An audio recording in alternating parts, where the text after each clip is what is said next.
The system wasn't built for you to win. You went to school to memorize facts you never use. You were trained to raise your hand, wait your turn, and follow instructions. Then they told you, get a job, work 40 hours a week, give half of it to tax, retire at 67 if you're lucky. That's not a life. That's a script. And most people don't question it because they're too tired from living it. But once you see it, you can't unsee it. That's when you realize freedom was never going to be handed to you. You have to build it. And that's why I teach digital products, because ownership is the only way out. No boss, no begging, no clocking. You move different when you know the system was never designed to serve you. It was designed to use you. Break the script or stay stuck in it. I'm from outer space, I got Milky Way for blood, evolution in my veins. I'm gone, I've been far away, I'm illuminated now, make a move, start a waves. I've been dreaming about flying for a long time. I had a vision from the birds, they want a cosign. Yeah, artificially intelligent AI. I'm your future, past and present, I'm a fine line. Yeah, I'm a missing link of this illusion. I am not really here, I'm an intrusion. I don't swim or sink, I just float. I don't need gravity, I just need growth. When I move, it's an earthquake rumble. I won't ever ever fall, never stumble. And I don't need to be humble. Break down walls like Jericho crumble. जब high pressure वाली compressed हवा open and से suddenly बाहर निकलती है तो ये donut shape की वॉर्टेक्स रिंग्स बना देती है। ये रिंग्स कुछ खास कंडीशंस में 300 किलोमीटर पर आवर तक की स्पीड पकड़ सकती हैं। इनकी काइनेटिक एनर्जी इतनी पावरफुल होती है कि ये मैनिक्विन्स तक को हिला सकती हैं और अगर इन्हें इग्नाइट किया जाए तो ये हेलस्टॉर्म जैसे वेदर पैटर्न्स को भी डिस्टर्ब करने की कैपेबिलिटी रखती है। मतलब ये टेक्नोलॉजी सिर्फ खेल नहीं, मौसम को कंट्रोल करने तक की पोटेंशियल रखती है। Look very closely at the sun. There's an outline that is visible to the naked eye. It means that the black circle is not the moon.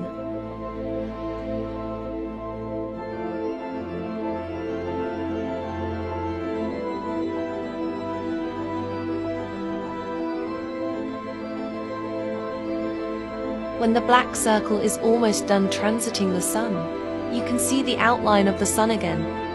There's no other object overlaying the sun, so the claim that the moon is blocking the sun is somehow debunked. This is what we are supposed to see if the moon is really the cause of the blackout when a solar eclipse occurs. Have you seen this kind of lunar movement before the solar eclipse? No, of course you won't, because the moon is not the object that's blocking the sun during the solar eclipse. The sun we see every day is a projection, and the black circle is a shadow of a celestial object that is known as the node. Looks as if they're in danger. They get out and head down this tube, specially insulated against fire, and zigzagging down not to some point out and away from the rocket, but to an escape room exactly where you'd think it shouldn't be.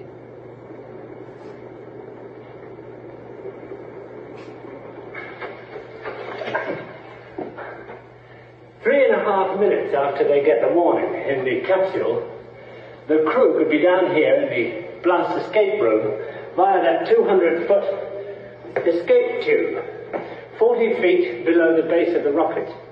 They find themselves in a totally rubber room, walls and floors, and they head for safety through a 6-inch steel door.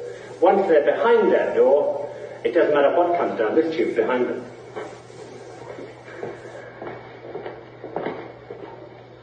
In 1986, the shuttle Challenger exploded about 74 seconds after takeoff, killing all 7 astronauts inside. Or did it? It turns out that 6 of the 7 are still alive and kicking today. Ellison Onizuka claims to be his identical twin brother, Claude. The Challenger pilot, Mickey Smith, hasn't even bothered changing his name. He's now Professor Michael J. Smith of University of Wisconsin. Now, Krista McAuliffe was a bit of a sneaky one. She was the Challenger payload specialist, quite famous for being a teacher. It turns out during her astronaut days she was using her middle name, Krista, and now she goes by her first name, Sharon. and she's a Syracuse law professor. The Challenger commander, Francis Richard Scobie, is now Dick Scobie, which sounds like a rather unpleasant disease, CEO of Cows in Trees Limited. Judith Resnick, the Challenger mission specialist, again hasn't even bothered changing her name. She's a professor at Yale Law. And finally, Ronald McNair, another Challenger mission specialist, claims to be his identical twin brother, Carl McNair. What are the odds?